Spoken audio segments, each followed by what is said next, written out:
doctora Marta, y también un enfoque a lo que es la vida, la realidad, ¿no? Cuándo y cómo ocupamos estos conocimientos en el día a día que vamos a aplicar como médicos, ¿ya? Ahorita comparto un ratito y empezamos en un rato.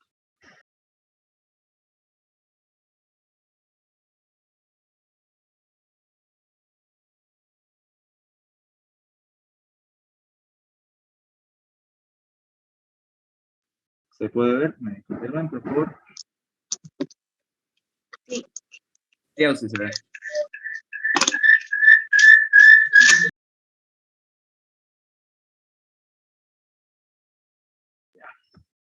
En primera, quiero decir primero que me van a disculpar la calidad de las diapositivas por cuestiones del internado. No pude realizar unas tan buenas diapositivas, así que...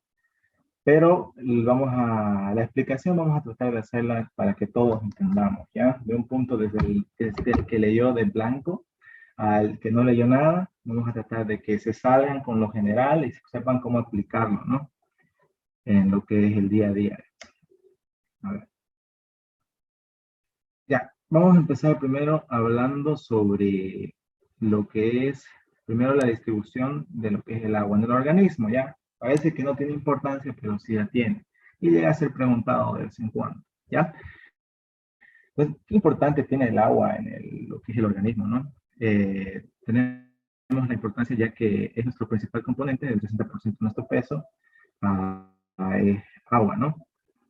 Y ahora también tenemos que ver que en este agua que está en nuestro cuerpo se desarrollan todos los procesos metabólicos, es decir, todo lo que nos permite estar vivos y mantenernos en la homeostasis es gracias a esto, ¿no? La distribución del agua en este caso tiene dos principales componentes, se distribuye en dos campos, en lo que es la distribución del líquido intracelular, todo lo que está dentro de la célula, que es difícil de cuantificar, y todo lo que es por fuera del líquido extracelular, ¿ya? Y este líquido extracelular, a la par, va a tener una subdivisión que va a ser tanto, un problema con la máquina, ya, tanto lo que es en el líquido intersticial como es en el líquido intravascular. El líquido, entonces, extracelular se va a dividir entre estos dos. Cuando hablamos de un líquido intersticial, por ejemplo, aquí vamos a ver decir que es una célula, ¿ya? Y aquí dentro hay un líquido. Dentro de este líquido intracelular tenemos varios componentes, ¿no? Lo que están los electrolitos, los iones, ¿no? Un líquido intracelular y un líquido extracelular difieren en que ambos poseen electrolitos o iones, pero en diferentes cantidades, ¿no? Por ejemplo, una pregunta igual es simple, pero usualmente es repetida, que en el líquido extracelular hay que saber cuál es el ion que tiene más cantidad, ¿no? El cation más importante en este caso es el sodio, ¿no? Que mayormente está con un valor de 145 mini equivalentes. Y en el líquido intracelular, ¿cuál es el más abundante? Es el potasio, ¿no? Entonces ahí, en esos datitos hay que fijarnos a la hora de estudiar para el examen, ¿no? Puede ser preguntas que entendéis. No son cationes, los aniones son, pues ya sabemos, iones con carga negativa, y entonces tenemos que ver en qué cantidades se encuentran en cada uno de estos compartimientos, ¿no? Entonces, ¿de qué hablamos aquí? Digamos, tenemos aquí la distribución. En el líquido intracelular está más o menos dividido en porcentajes de cómo se divide el agua. Tenemos 45 en un hombre y 40 en una mujer.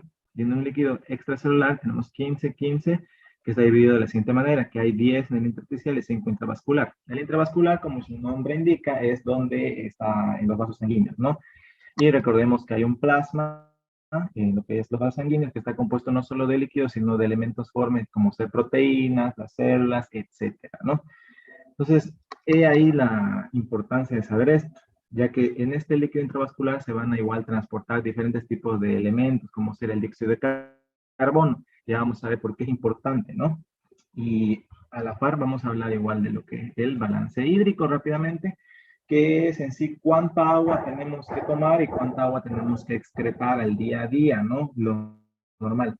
¿Y qué es importante de aquí? Rápido mencionarlo. Van a verlo en su práctica hospitalaria cuando vayan, van a ver pacientes renales, pacientes hepáticos, pacientes con ascitis, ¿no? Y en esos pacientes es de mucho cuidado el ver cuánta agua ingrese, cuánta agua egrese, ¿no? Para controlar. En un paciente renal no puede usualmente, un paciente renal crónico en un estadio cardíaco G5 no puede ya orinar estado ligúrico o anúrico directamente. Tenemos que controlar cuánto ingresa, cuánto orina para ver si es candidato o no a una hemodiálisis, etcétera, ¿no? Pero en general es esto, el balance hídrico, de cuánto ingresa, esto no lo pregunta mucho la doctora, así que vamos a saltarlo un rápido. Ahora vamos a hablar de lo que en sí es los mecanismos de regulación del equilibrio ácido-base. Primero tenemos que definir qué es un ácido y qué es una base para empezar, ¿no? Un ácido va a ser principalmente aquel que va a poder donar un protón y la base va a ser aquel receptor de ese protón. Entonces, uno va a dar hidrógenos y el otro los va a captar, en palabras simples, ¿no? El ácido siendo el que da y la base siendo la que recibe, ¿ya? Entonces ya tenemos qué es un ácido, qué es un álcalis. Ahora tenemos que ver qué importancia tiene en el cuerpo en general estos elementos, ¿ya? Por ejemplo, tenemos algo que se llama el pH, que se lleva en la primera práctica o en la segunda práctica de bioquímica, ya lo han debido ver, que debe estar familiarizado con el término, ¿no?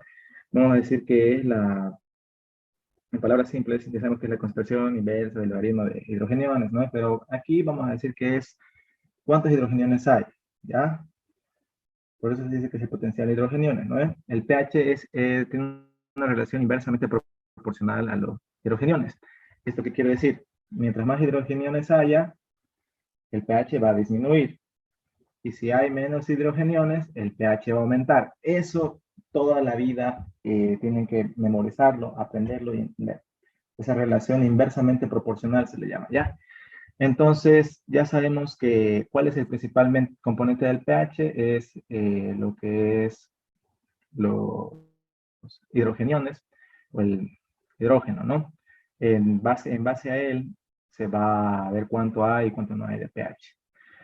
¿Qué importancia tiene? El cuerpo tiene un valor normal de lo que es el pH. Y para entender los desequilibrios ácido-base, ustedes tienen que saber cuál es.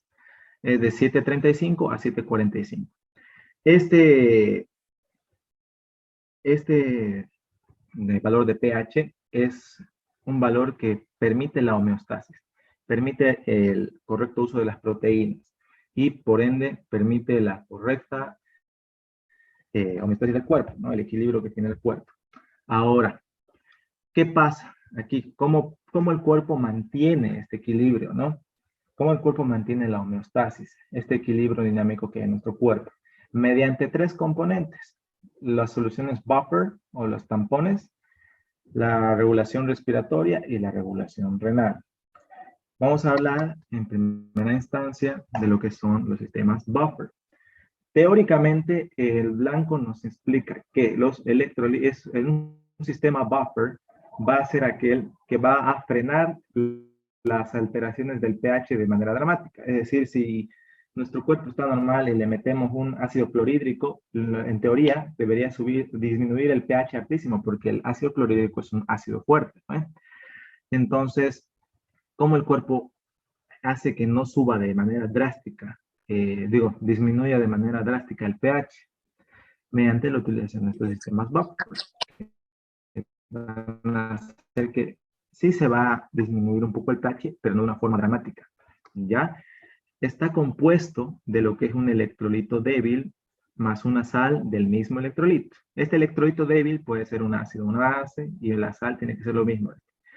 Vamos a poner el ejemplo que estamos aquí, que son los tapones extracelulares y tapones intracelulares. Pregunta de examen es esto, tienen que saber cuáles son intracelulares y cuáles son extracelulares. El hecho de saber en sí cómo funcionan cada uno y todo eso es más yendo a la práctica, ¿no? Eso yo con mis estudiantes lo llevaba. ¿Cómo funciona un buffer? ¿Cómo reacciona ante un ácido? ¿Cómo reacciona ante una base? ¿Cómo reacciona ante un ácido? Pero en el examen teórico no es muy preguntado, ¿no? En el examen de oxidatura sí lo podemos observar. Pero para la teoría tienen que saber cuáles son extra e intracelulares, ¿no? Y tienen que saber su definición. Entonces son aquellos elementos que van a equilibrar el cuerpo cuando se van a encargarse de que no se eleve ni se disminuya el pH de manera dramática. Ya saben su composición y estos son. El primero, el que tenemos acá, es el ácido carbónico, bicarbonato de sodio, el de la hemoglobina, y los intracelulares son las proteínas y lo que son los fosfatos también, ¿ya? Hay un debate si el de la hemoglobina es extra o intracelular, pero lo que maneja la otra mata usualmente es que es extracelular, ¿ya? Entonces, en el examen yo le diría que se consideraría que es esto, ¿ya? A no ser que ella haya cambiado y diga ya otra cosa, pero en donde yo estaba era esto. Así que el primer mecanismo de defensa que tenemos ante los desequilibrios de ácido-base es los sistemas buffer. Ya. Vamos a hablar un poquito de la matosis ahorita, porque ya vamos a entender por qué es la importancia de entender este grafiquito simple, pero de vital importancia. Esto lo que vemos aquí es un eritrocito, y vamos a ver también en esto cómo se transporta el dióxido de carbono, vamos a ver la importancia del buffer, de cómo es la hemoglobina, y dónde actúa la anhidrasa carbónica a nivel eritrocitario, ¿ya? ¿Por qué es importante esto? Porque una vez entendido esto, vamos a entender por qué una hiperventilación me produce una hiperventilación, es decir, que meto aire y saco aire rápido, ¿no? Empiezo a botar profundamente y saco dióxido de carbono. ¿Por qué me genera una alcalosis respiratoria? ¿O por qué es un mecanismo compensatorio? Todo esto, ¿ya? Entonces vamos a primero empezar por el oxígeno. Pónganse que estamos respirando, hacemos una inspiración, ¿no? Metemos oxígeno a los pulmones, llega a los alveolos, el oxígeno pasa lo que es la membrana para intercambiar con el oxígeno, perdón, con el eritrocito. El oxígeno entra al eritrocito, lo primero que va a hacer es juntarse con la hemoglobina para formar hemoglobina oxigenada. Esta hemoglobina, que está junto a un hidrógeno, ya vamos a ver por qué, al juntarse con el oxígeno, la hemoglobina tiene un carácter ácido, y que habíamos dicho que hace el ácido, dona protones, ¿no? Entonces la hemoglobina va a dar su protón, que es el hidrogenión, ¿y a dónde lo va a mandar? Lo va a mandar acá, aquí, ¿y con quién va a interaccionar? Con el bicarbonato. Recordemos que en el eritrocito hay bicarbonato. ¿Y qué pasa cuando juntamos un hidrogenio más un bicarbonato? Formamos ácido carbónico, ¿ya? Entonces, aquí es donde entra la anhidrasa carbónica. Cuando hay un ácido carbónico, lo va a transformar, va a catalizar la transformación del ácido carbónico en dióxido de carbono y agua. Y viceversa. Cuando haya agua y dióxido de carbono, la anhidrasa carbónica lo vuelve ácido carbónico, ¿ya? Entonces, este ácido carbónico se disocia y se vuelve dióxido de carbono y agua. Y entonces, ¿qué va a generar? Va a generar que este dióxido de carbono se vaya ¿a dónde? A la expiración, en palabras simples. Entonces, en palabras simples, así es como funciona respirar, ¿no? O sea, en ese proceso tan simple ocurren todas estas reacciones, ¿ya? Entonces ya hemos entendido cómo la hemoglobina igual actúa como un ácido, ¿no? Y ahora vamos a ver lo contrario. ¿Y qué pasa cuando el oxígeno entra al cuerpo? El oxígeno y el eritrocito transportan, ¿no? Este oxígeno lo llevan a donde se necesita, al cuerpo, a los tejidos, el tejido lo usa y en base al metabolismo se encuentra con el desecho que es dióxido de carbono. Y este dióxido de carbono aquí sale y llega a lo que es acá, al eritrocito, tejido, el eritrocito llega, se junta con el agua, mediante la anhidrasa carbónica, se cuenta lo que es el ácido carbónico, y estos se van a disociar simplemente en lo que es el hidrogenio y el bicarbonato. Ahora, la hemoglobina ya no tiene oxígeno, ¿no? Porque estamos hablando como estos son tejidos. Y la hemoglobina ahí tiene como un efecto de base, ¿no? Ahí entra su sistema amortiguador, amortigua este proceso porque está solo este hidrogenio, entonces ella se lo agarra, por así decirlo. Miren, aquí si vemos la flecha roja, y se lo agarra. Entonces ahí está la función buffer de la hemoglobina. Y después el bicarbonato ya sale intercambiador banda 3 o transportador o sin portador bicarbonato cloro. Entra en acción aquí para que salga afuera y ya. Entonces tenemos a la par, aquí hemos mencionado un transporte del dióxido de carbono que es el de la hemoglobina. Hemos mencionado también el uso de la anhidrasa carbónica. ¿Qué hace la anhidrasa carbónica? Ya sabemos que es esta acción de acá. Y la importancia del buffer de la hemoglobina, ¿no? Entonces, así, en unos pasos simples, entendemos por este proceso estas acciones que ocurren. Ahora vamos a hablar de regulación respiratoria. ¿Cómo, cómo el aparato respiratorio interactúa para que no hayan unas alteraciones en lo que es el equilibrio ácido-base? Mediante el centro respiratorio. ¿Qué es el centro respiratorio? Eso lo hemos visto en fisio, ¿no ve? Tenemos un centro respiratorio en lo que es el área nerviosa, que va a estar compuesto por un área respiratoria dorsal, ventral y neumotáxica, ¿no ve? ¿Cómo estimulamos a esta? Mediante lo que es los osmoreceptores, los que van a captar cuánto dióxido de carbono hay, también van a detectar lo que es los cambios bruscos en el pH, ¿ya? Estos dos van a estimular al centro respiratorio. ¿Para qué?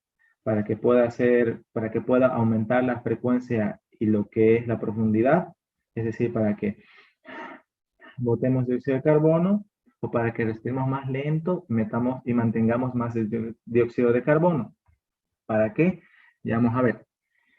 Vamos a suponer que hay un paciente con EPOC, una enfermedad pulmonar obstructiva crónica. Estos pacientes les dificulta la respiración, usualmente les cuesta respirar. Entonces, ¿qué pasa aquí? Hay una acumulación de dióxido de carbono. Cuando hablamos del dióxido de carbono, tenemos que entender que se comporta como un ácido. ¿Por qué? Porque este dióxido de carbono, habíamos dicho con quién se junta y qué forma, ¿no? Forman lo que es ácido carbónico. Y este ácido carbónico a la vez aumenta y disminuye lo que es el pH. Entonces, si tenemos mayor dióxido de carbono, ya por ende tenemos que pensar, va a haber más hidrogeniones, por ende va a haber una disminución del pH. Entonces, en un paciente con EPOC tenemos un aumento de la PCO2, la presión parcial de dióxido de carbono. ¿Y qué pasa aquí? Entonces empieza a disminuir el pH. Y ahí tenemos un tipo de alteración, ¿no ve? Y el centro respiratorio se va a encargar de regularla, ¿ya? Ahora, en unos pacientes que tengan una alteración metabólica, es decir, que haya un exceso de ácido por culpa de alguna patología renal o algo así, ¿qué hace el centro respiratorio? Va a empezar a botar el dióxido de carbono. Si tengo mucho ácido, tengo que hallar de una forma de botarlo, dice él, ante una acidemia. ¿Qué hace? Vamos a empezar a entrar en taquipnea, lo que se llama, ¿no? Respiraciones. Vamos a empezar a botar todo ese dióxido de carbono rápido para que disminuya el dióxido de carbono y por ende también la acidemia en el cuerpo, y eso va a regular. ¿Qué hace ante una alcalemia? O sea, hay una alcalosis. ¿Qué quiere decir? Hay una alcalosis, hay muchas bases, el pH está aumentado, por ende. ¿Y qué hace la respiración aquí? ¿Qué hace el centro respiratorio? Va a tratar de acumular el mayor dióxido de carbono posible. ¿Y cómo va a hacer esto? Va a respirar superficialmente. Si respiro superficialmente, voy a mantener mi dióxido de carbono adentro.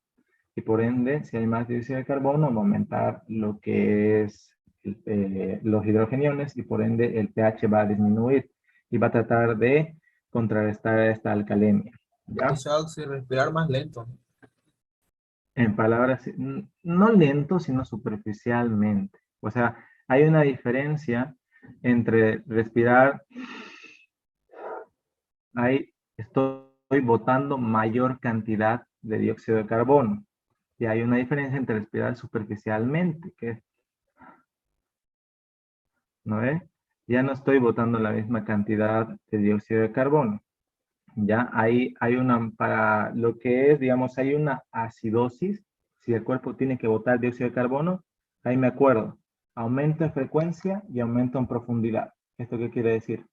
Voy a respirar más rápido y más profundo. Cosa que van a ver a sus pacientes más o menos así. Hiperventilación. Más o menos entrando en la taquipnea. ¿Y cómo podemos detectar que es una respiración profunda? Mediante la inspección, ¿no ve? Nuestro paciente, cuando vemos que es una respiración profunda o forzada, va a utilizar lo que son los músculos accesorios, ¿no? De la respiración. Están los intercostales y esos, ¿no? Ahí vemos que está esforzándose para respirar, por ende está botando una mayor cantidad de dióxido de carbono. Entonces yo pienso ahí, Si está botando más dióxido de carbono, tal vez mi paciente esté entrando en un proceso de acidosis metabólica y está tratando de compensar de una manera respiratoria botando el dióxido de carbono, ¿no? O tal vez tengo que pensar ahí si tengo un exceso de este proceso de estar botando acá rato dióxido de carbono, botando acá dióxido de carbono, ¿qué va a pasar? Voy a botar todo mi dióxido de carbono, mis ácidos van a disminuir y puedo entrar en una alcalosis respiratoria. Es por eso que a veces se dice que el método de compensación de una acidosis respiratoria es una alcalosis, una acidosis metabólica es una alcalosis respiratoria. Entonces, así más o menos tenemos que entender este proceso que es así, ¿ya? Entonces, esa es la forma en que el sistema respiratorio regula estos procesos, ¿no? Mediante la eliminación de dióxido de carbono o la mantención y aumento de ese dióxido de carbono. Ahora, en lo que es la regulación renal, ¿qué va a pasar aquí? El riñón es un órgano noble, tiene muchos tipos de funciones, ¿no? A la par de ser un órgano de filtrado, formación de orina, a la par de ayudarnos en lo que es la regulación del balance hídrico, a la par de eso tiene igual una regulación de lo que es en el equilibrio ácido-base, ¿ya? Por ejemplo, aquí tenemos que las células del túbulo proximal y distal renal tienen una anhidrasa carbónica, ya sabemos la función de ahí. Este igual ha sido una pregunta una vez, en qué tipo de células se encuentra lo que es esta enzima, ¿no? Y aquí nos hay una respuesta. Por ejemplo, también en lo que es la regulación renal, los túbulos proximales reabsorben bicarbonato y los túbulos distales generan de nuevo bicarbonato y excretan hidrógeno, ¿ya? Una ¿Para qué pregunta, reabsorbemos? disculpa, ¿Cómo? una pregunta. Ujú. Digamos, cuando hay un exceso de dióxido de carbono, ¿es verdad que va a haber una respuesta compensadora aumentativa en el que el riñón va a reabsorber más bicarbonato, creo, ¿no? Algo así estaba leyendo. Perfecto, sí, vamos a llegar a eso ahorita. Ahorita estamos viendo más o menos cómo funciona en general y luego vamos a explicar uno por uno cómo se reabsorbe el bicarbonato y todo eso y cómo interaccionan en cada uno de los trastornos, ¿ya? Pero sí, es el correcto lo que tú dices y ahorita lo vamos a ver. Gracias.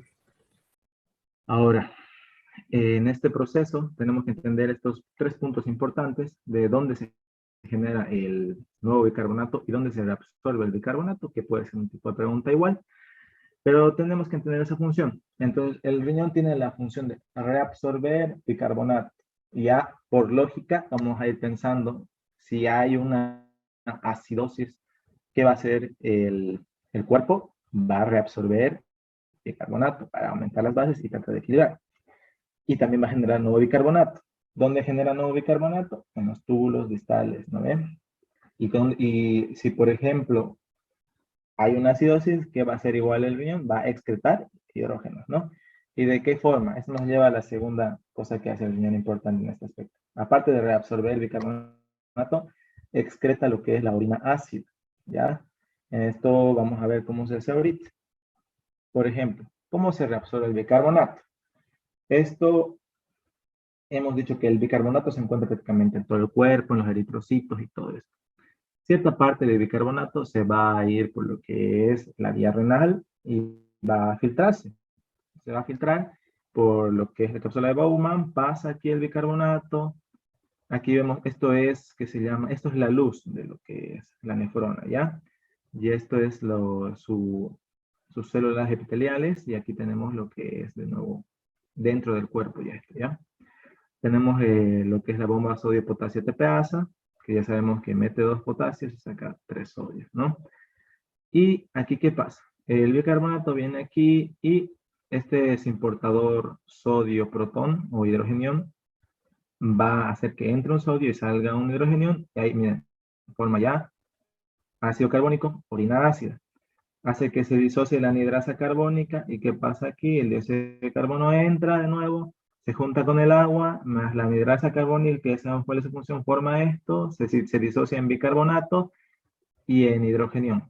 O sea, a la par de que está botando orina ácida por este proceso, está generando nuevos bicarbonatos. Miren, 3 bicarbonatos y un sodio. Este proceso no es tan preguntado, o sea, en el examen, pero por conocimiento general, por preguntas en el hospital que preguntan esto y para entender al paciente de una manera global, es bueno que lo entendamos, ¿no? Entonces, es una de las funciones del riñón, que va a reabsorber bicarbonato de esta forma y genera también nuevos bicarbonatos de esta forma. ¿Cómo se acidifica la orina? ¿Cómo un paciente puede hacer orina ácida? Hay tres procesos, mediante uno que ya vimos, que es la extracción de los protones directamente, o por medio de la eliminación de ácido carbónico. Hay por medio de lo que es la eliminación de los fosfatos, que son estos, y por medio de lo que es la secreción de amonio, ¿ya? Esos son los tres procesos de acidificación de orina. Esta pregunta puede entrar al examen de bioquímica y entra también al examen de internado igual. Fue una pregunta. Sí, fosfatos, ácido carbónico y más digo. Son los protones, o sea, el hidrogenión, ácido carbónico, están los fosfatos y lo que es el amonio. Esas tres formas de eliminar orina ácida. ¿Ya? Ya hemos visto una, ahora aquí ya es otra. Miren, lo mismo.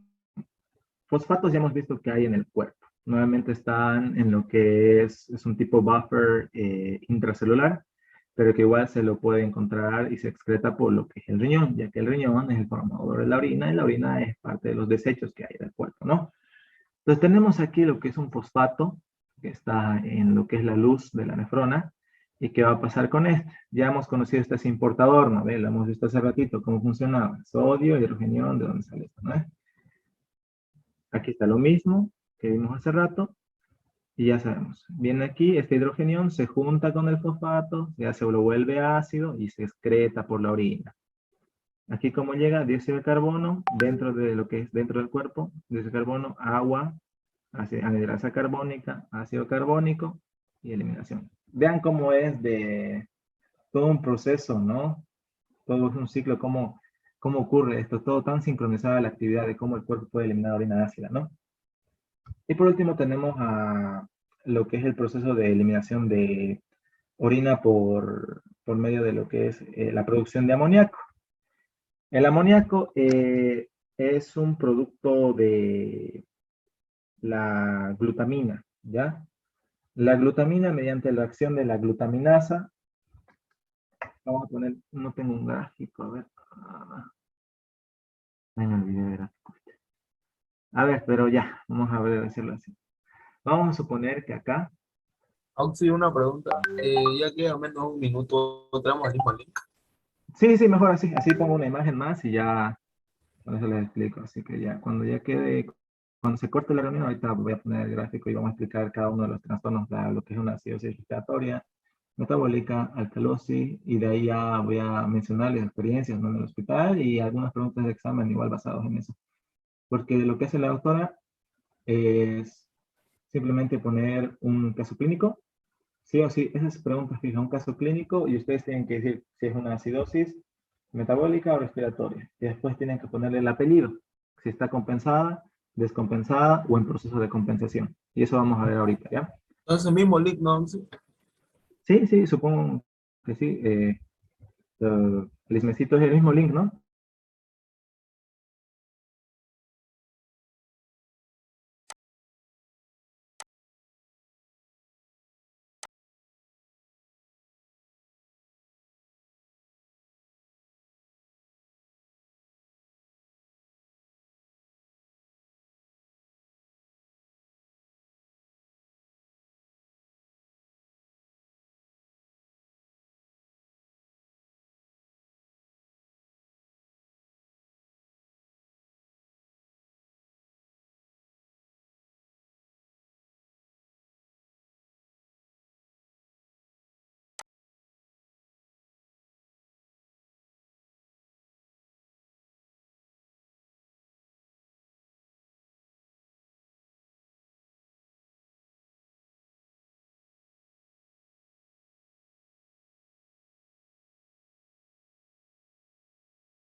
Marisol, Marisol, ay, un minuto. ¿Cuál fue?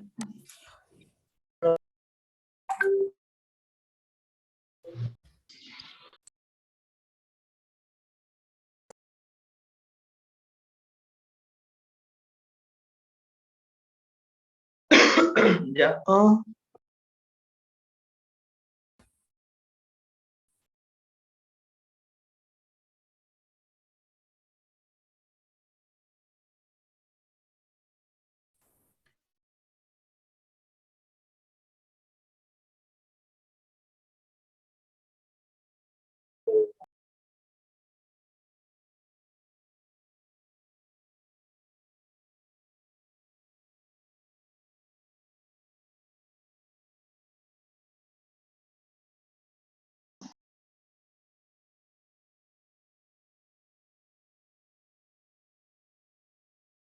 Recording in progress.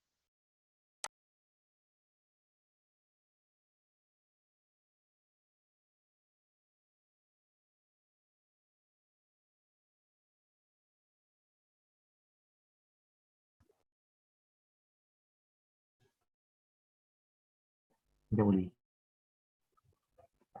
Ya, ahora sí. Nos quedamos en esto. Ya. ¿Se puede ver bien? Sí.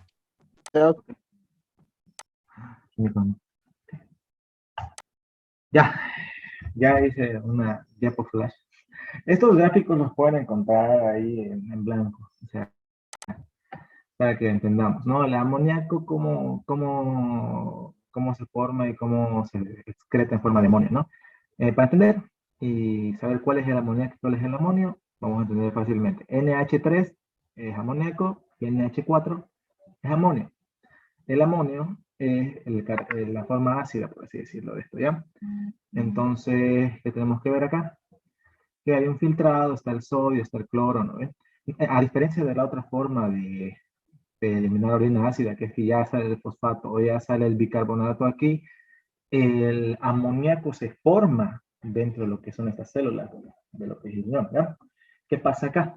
Entonces, mediante la glutamina, hay una enzima aquí que se llama glutaminasa, va a formarse el amoníaco.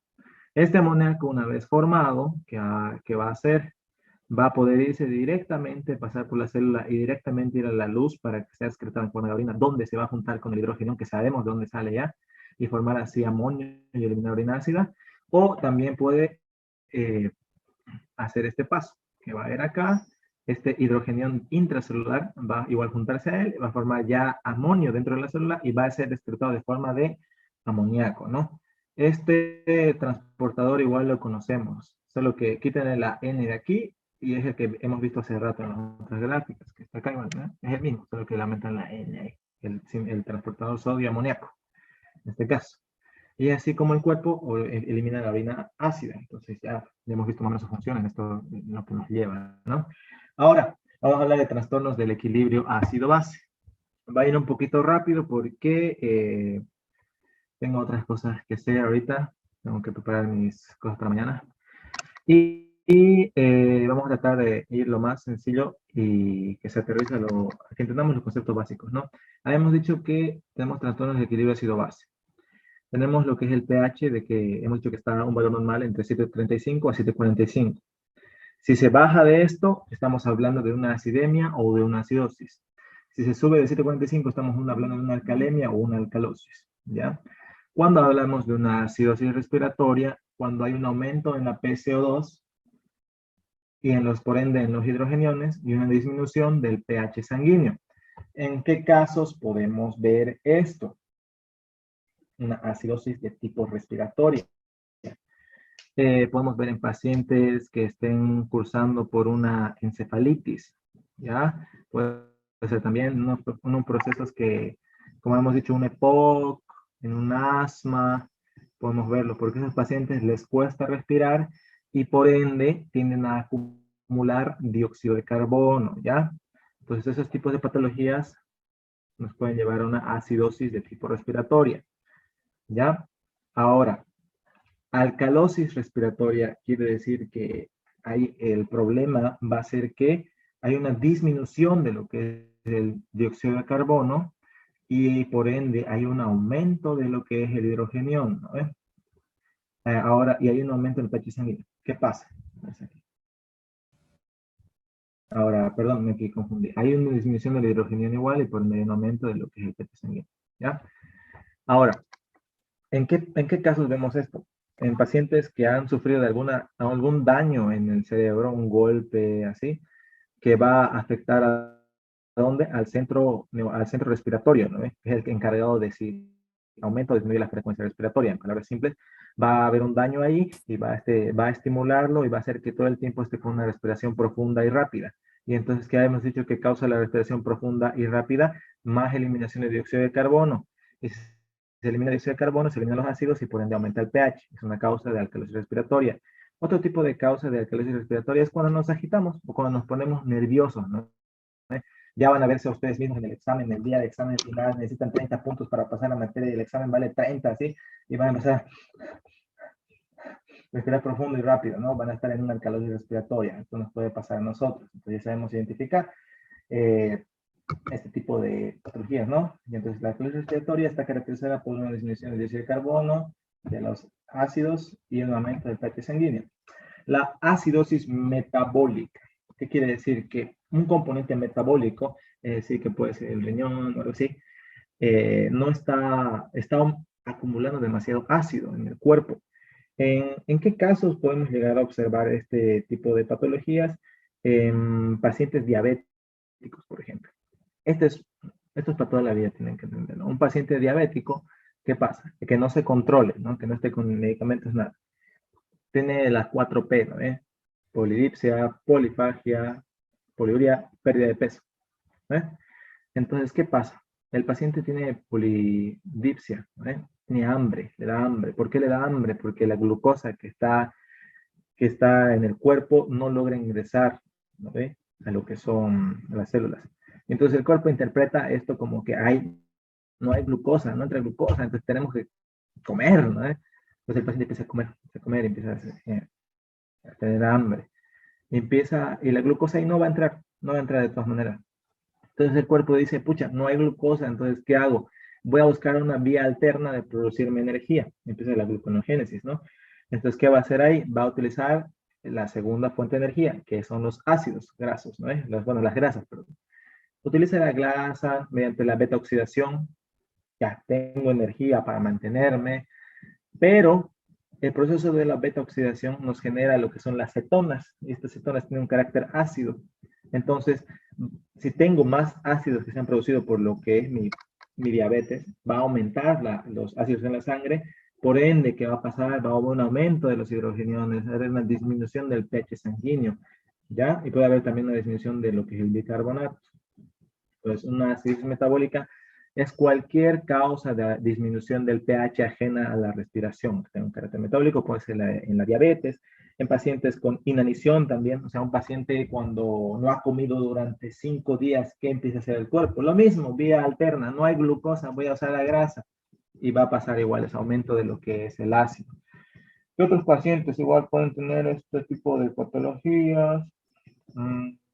Cuando hay pérdidas de los jugos digestivos, por ejemplo, en las diarreas se pierden hartas bases. Pacientes con diarrea pierden bases, y si pierde base, por ende hay más predominancia de los ácidos, y si hay más ácidos, tienes una disminución del pH, ¿no?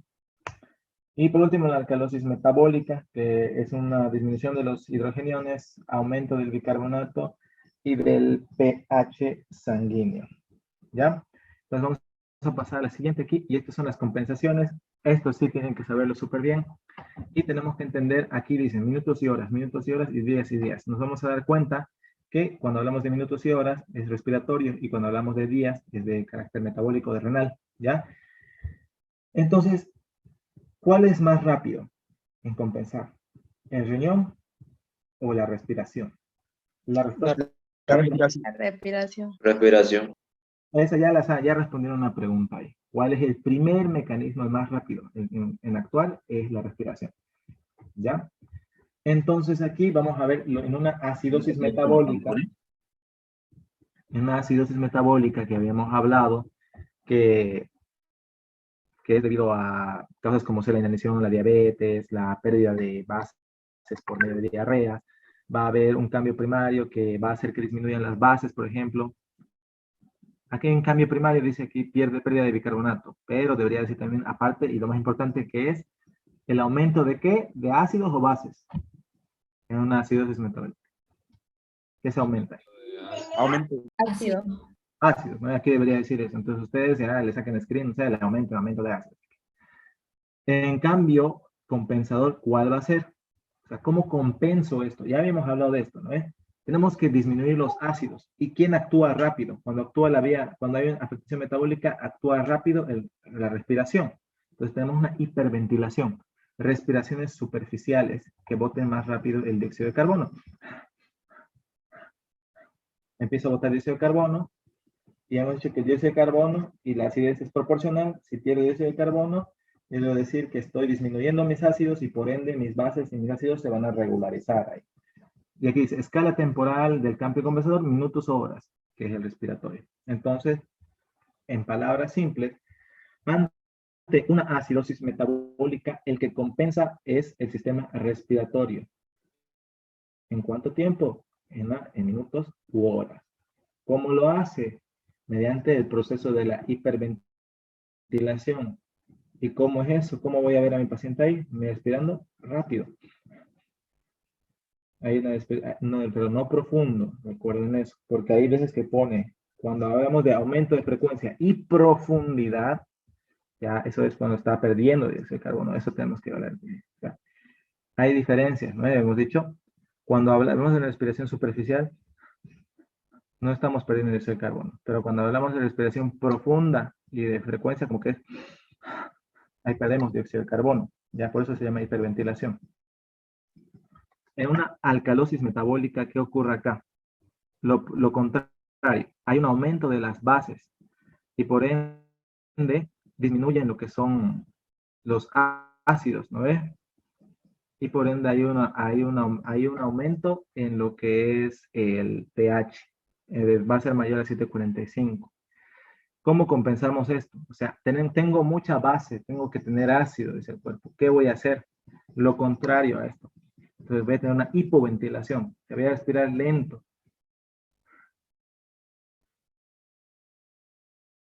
¿No ves? Para no botar tanto dióxido de carbono, porque ya dijimos, a mayor dióxido de carbono, mayor ácido, y por ende voy a estabilizar esto. Y si hablamos del sistema respiratorio, hablamos que es una acción rápida. En una acidosis respiratoria, que hemos dicho que es por asma, por EPOC, por todo eso, ¿qué va a pasar? Si no puedo botar el aire, va a haber un aumento de dióxido de carbono, ¿no ves? Entonces aumenta el dióxido de carbono, aumentan los ácidos, disminuye el pH. ¿Qué cambio tiene que haber? Si la afección es respiratoria, en la compensación va a ser renal, pero la compensación renal toma su tiempo, días, ¿verdad? Entonces, ¿qué va a pasar aquí?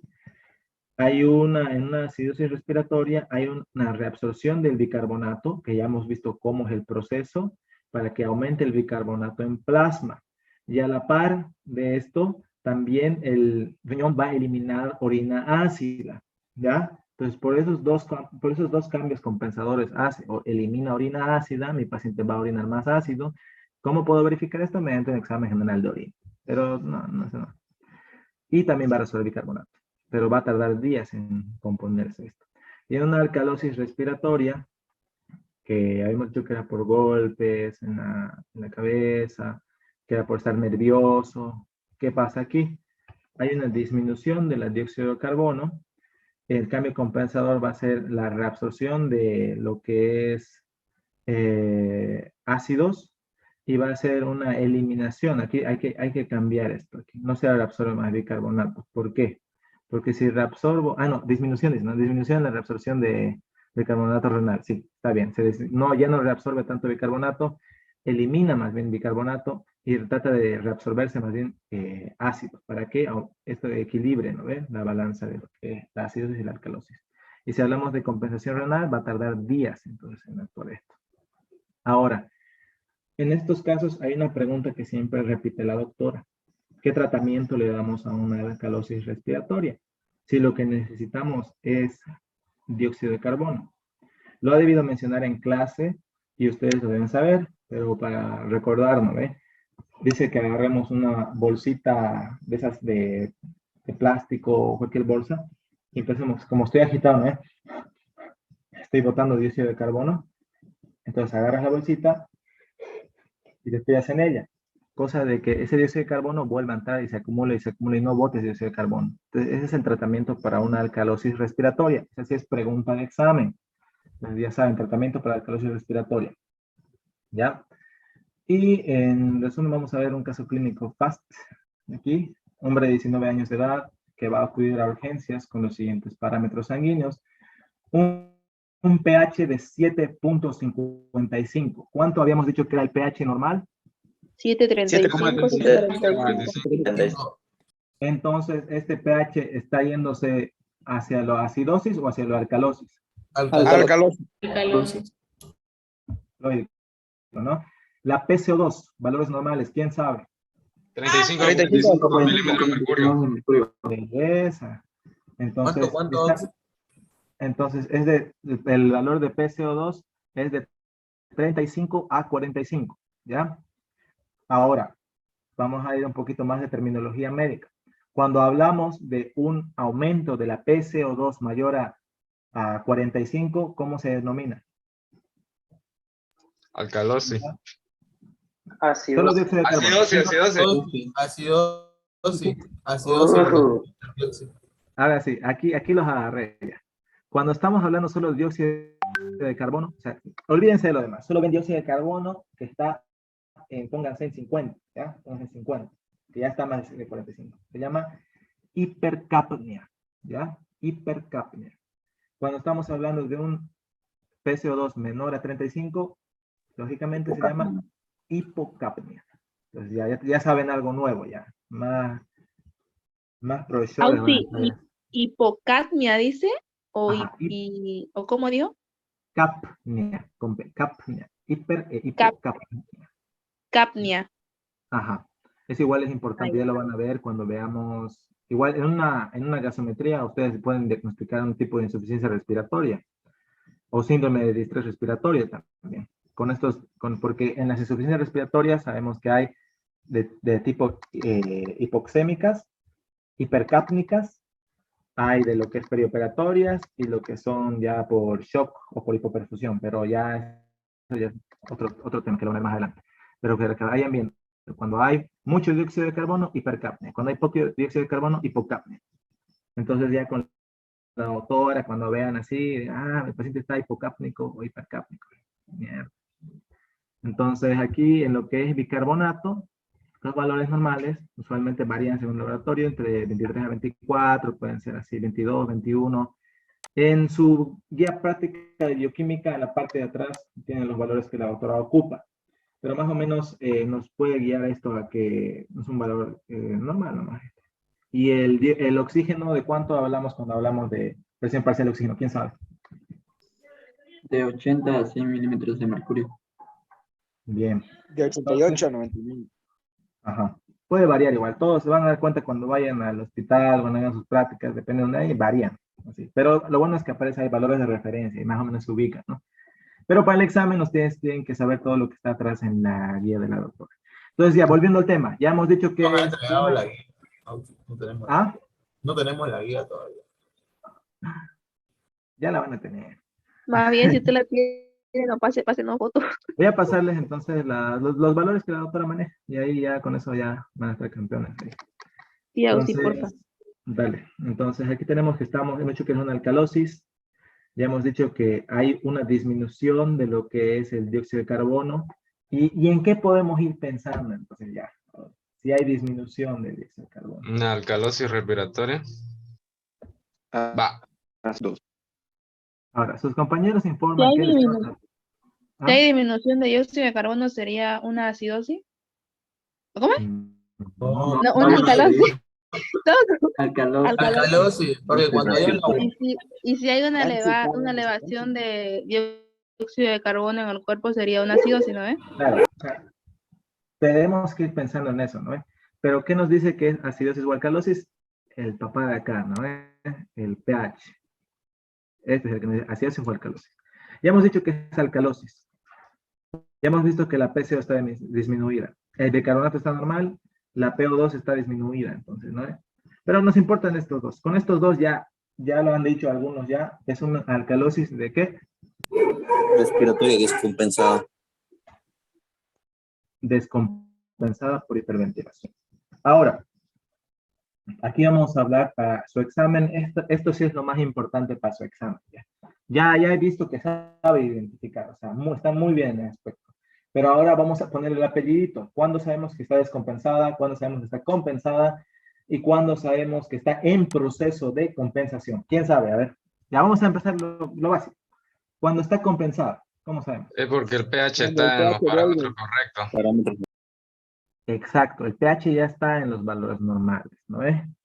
¿Cuándo sabemos que está descompensada? Cuando El que pH va a sigue compensar está en su elevado. valor normal. Muy bien. Ahora, ¿cuándo sabemos que está en proceso de compensación? Cuando Cuando el, el pH todavía Cuando no. los valores de pH, cuando los valores de carbono y bicarbonato. si es una acidosis, ¿Ya ¿no quién ves va a que hablar? está aumentada la presión de dióxido de carbono? Se empieza a compensar cuando está elevándose la resolución de bicarbonato, por ejemplo. Cuando el otro dato igual se encuentra elevado o disminuido. Muy bien. Entonces, en términos generales, cuando hablamos de un proceso de compensación, vamos a ver que el elemento que tiene que compensar tiene que ya estar elevándose, tiene que estar en acción, ¿no? Por ejemplo, de una alcalosis respiratoria, ¿cuál es el proceso de compensación? Alcalosis respiratoria. Los riñones. Renal. Exacto, renal, ¿no ve? ¿Qué tiene que hacer el riñón? Reabsorber bicarbonato Reabsorber bicarbonato. y eliminar potasio. ¿Están Eliminar. seguros? Eliminar Disminuir la reabsorción, disminuir Eliminar potasio. la reabsorción de, no, generar hidrógeno, creo. Potente, Exacto. potente. Tienen que, ahí entra la lógica, ¿no, bebé? Uno dice, ya, tengo un paciente que ya sé que es una alcalosis respiratoria. Entonces, mi paciente está, pues, no, botándote, todo el dióxido de carbono está disminuyéndose. ¿Qué tengo que hacer? Si mi foco está en vía respiratoria, el que compensa es renal. Automáticamente pienso en eso. Ya, entonces, ¿cuál es el parámetro de que me mide la actividad renal en la gasometría? El bicarbonato. Entonces, ¿cómo tiene que estar mi bicarbonato para compensarme una alcalosis respiratoria? Tiene que Disminuir. disminuirse. Disminuir. Tiene que estar bajo. Tiene que disminuir porque ya tengo mucha base. ¿Para qué quiero más base? Tengo que botar esa base. Entonces, el riñón va a tardar días en hacer esto, va a empezar a eliminar poco a poco bicarbonato, dejar de reabsorber bicarbonato y también va a reabsorber lo que es hidrogeniones, ¿no? Va a tratar de aumentar la acidez. Entonces ahí ya saben. O sea, siguiente caso, vamos a ver este. Paciente de 80 años acude a servicios de urgencias por movimiento involuntario, como sacudidas. O sea, está teniendo prácticamente unas convulsiones. Es un cuadro de extremidades de 2 días de evolución. Durante el interrogatorio se destacan los siguientes antecedentes. Síndrome prostático, ya. El síndrome prostático, ¿cómo nos puede afectar? No se elimina tanta orina, dificulta, ya. Hipertensión arterial, ingesta de bicarbonato sódico sin control, ojo ahí. Médico para tratar el ardor epigástrico. Esto se ven viejitos, harto. Los viejitos dicen, estoy con ácido, me da acidemia, todo. Me dicen, bicarbonato. Y le meten nomás. Entonces, ahí tenemos que hacer la exploración física. Tenemos un paciente hipertenso. Tenemos edema. No especifica muy bien en qué zona, pero supongo que debe ser tal vez abdominal. Y un globo vesical producido por el síndrome prostático, ¿no? Y la hiperplasia prostática. Entonces, pedimos gasometría. ¿Y qué nos da acá? El pH, ¿cómo lo ven? Aumentado. Aumentado. Entonces, hablamos de... Una alcalosis. Alcalosis metabólica. Ya, mío, profesor ya se adelantó. Pero ahí vamos a ver si tiene razón. Entonces, tenemos una alcalosis. Y en la PCO2, tenemos ahí que está normal o aumentada o disminuida. Un poco elevado. Aumentado. Ya, muy bien. En lo que es el oxígeno, normal. El bicarbonato, ¿cómo lo ven? Elevadísimo. Aumentado. Aumentado. Claro. Entonces, el sodio, Ah, no, casi normal. Normal. 135, 145, normal. Y el potasio, Disminuido. entonces aquí, respuesta ganadora. El paciente presenta una hipertensión, hipocalemia, hay un aumento del pH y el bicarbonato que nos indica una alcalosis de tipo metabólica y debido a la elevada concentración de PCO2 indica que hay una depresión en la ventilación pulmonar y el paciente presenta una alcalosis metabólica en proceso de compensación. Porque ya hemos visto que estaba aumentando, ¿no?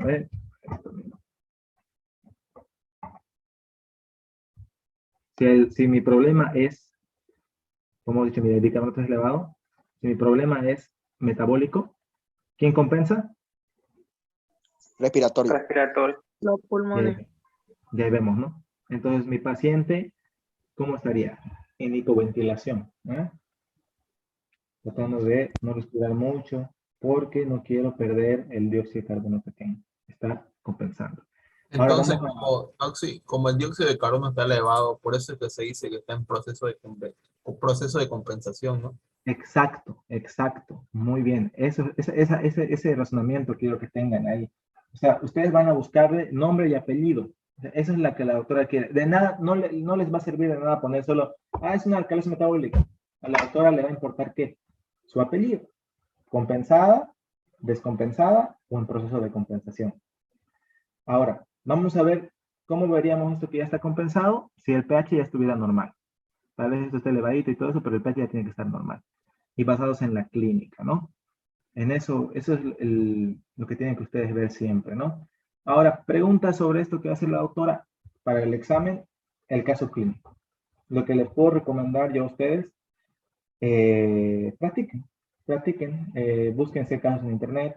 Si son más cancheros y vayan a un hospital, van a ver un montón de gasometrías ahí. Yo quería pasarles, y les voy a pasar después, se les voy a pasar a alguien de los linfocitos para que se los manden algunas gasometrías y ahí ustedes vayan viendo y pensando, ¿no? Auxi, ¿Por qué una te- pregunta. Sí, ¿Cuántas preguntas usualmente suele hacer la doctora? varía usualmente, pero a ver, a lo que recuerdo que ya fueron hace años, así, eran más o menos 20 preguntitas eran. Eran verso y ¿Abiertas reverso. abiertas o cerradas? Depende también de la doctora, del humor de la doctora. A veces pone más abiertas, no más cerradas, pero lo que les puedo garantizar, he sido en mi vida, que va a haber un caso clínico de ácido base. Así que, si quieren asegurarse, porque el caso clínico vale más que una pregunta normal. Así que pueden ir asegurándose de eso. Gracias, Auxi. Auxi, queda menos de un minuto, ¿va a seguir la clase mismo? A ver, vamos a ver, tengo un eco más. No, ahí queda todo. Va a disculpar que no he tenido tiempo de preparar unas buenas diapositivas por el mero hecho de que estoy en internado y a veces el tiempo que nos aprieta así. Pero he tratado de compartirles un poco de lo que es ácido base y la importancia, ¿no? Balance hídrico, aunque no parezca importante, es importantísimo. Véanlo ustedes eso, o sea, porque... No para el examen, balance hídrico, no. La clase grabada, por favor, sí.